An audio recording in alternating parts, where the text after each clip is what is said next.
live. Day 11 of my 30-day live video challenge. It's October 15th, 2018. And today's sort of a special day, an anniversary of sorts for me.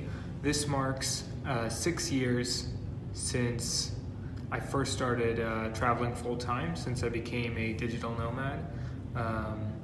The last morning that I woke up in my own house was October 15th, 2012.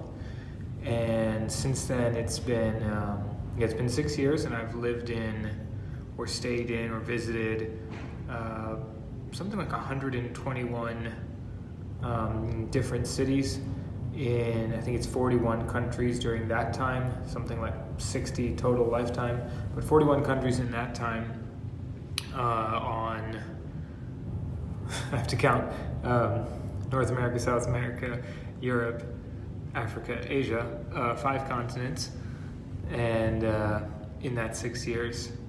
So, 6 years as a nomad. Certainly been more settled recently. Some of those trips have been, days in a single place. Sometimes it's been months. Certainly here in Washington, I've come back quite a few times, so it's not like I've been gone out of the country or even the city the entire time. So I've had, months at a time back here in Washington, in Florida, twice in Gran Canaria, in Las Palmas, and then, 2 months in Bangkok, a month in Tokyo or Osaka or different cities around the world, Moscow, Buenos Aires, all different places I stayed for a while. So I don't know what's next in terms of living nomadically. I certainly plan to travel more, even now being married, and hopefully with kids at some point in the future.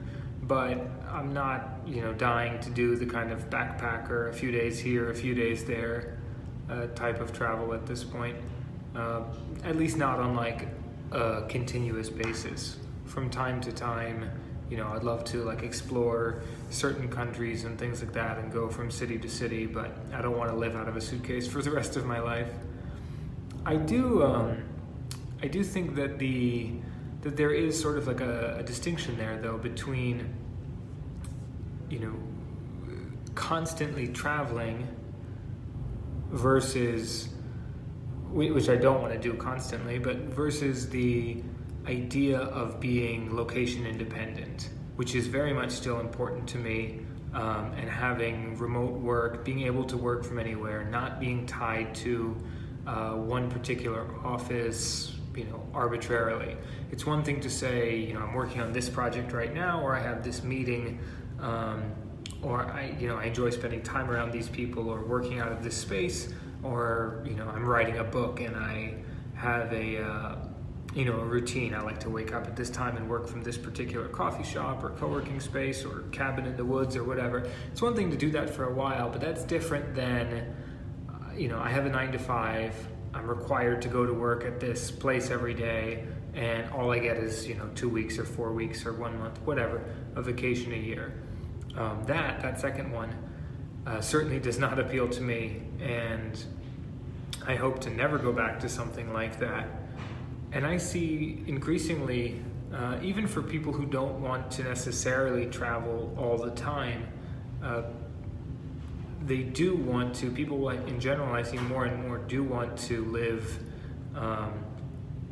with the ability to work remotely, to work from home, to travel when they want to be able to plan their day around what works best for them. So if they have, creative energy in the morning, do some creating in the morning. If they have, other commitments, family stuff, work around that, and just be judged on, getting the work done rather than, a physical body in a chair from this time to this time. And I just think that's increasing more and more in general. I like to say, work is no longer a place now in 2018, certainly. And going forward, I think that's just going to be the case more and more. And it's a lifestyle that I've been living, as I said, for these past 6 years. But at the same time, it's not really, I'm able to make a living, traveling and running my business from wherever I am, but I don't make a living because I'm in all of these different places. Like, I'm not, selling ebooks on how to become a digital nomad, and I'm not ready to just go and do that tomorrow. But there is a part of me that sees so much interest in this type of lifestyle. And again, even if it's not traveling full time, just having the freedom and the ability to be, anywhere, and also just looking at like rent in places here, like in Washington, but certainly in San Francisco, it's like hardly a week goes by that I don't see a news story about how ridiculous it's gotten. Just things shared on social media and in other places about, I think I saw one today even that was like, it's now something like $500 a month maybe, or a week, I don't remember, something, to rent space to park in RV. Like renting an apartment in San Francisco, a one-bedroom simple apartment is $4,000 a month. So people are looking for solutions, and it's come to the point where people are basically renting RVs and parking them on the streets and living like that. I remember a story a few years ago about interns working in places like Google for the summer and not being able to afford housing anywhere near work, so they were actually renting tents in people's backyards because the cost of living had gotten so expensive. And it's the irony of that being such a high-tech city and the headquarters, Silicon Valley and that region, San Francisco Bay Area, being the headquarters of all these top tech companies where almost everyone is spending their day, working from a computer. Clearly, if you work, in the cafeteria or something like that in one of these companies, you need to be located somewhere nearby.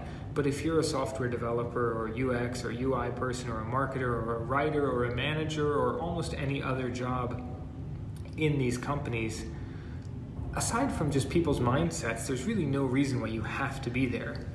I understand some companies, especially when they're young and growing, want to have their team all in one place for synergy and just bouncing ideas off of each other. And that, I respect that. That makes sense. But increasingly, the sacrifices that you have to make in order to live in one of these cities versus the actual requirements of the job, I think it's just inevitable that people will start to, and companies will start to reject that and embrace remote work and move around. And so coming back to me, like I said, I've been living this way for a long time, but I haven't really capitalized on my experience of doing that. And so that's something that I really want to focus on more going forward.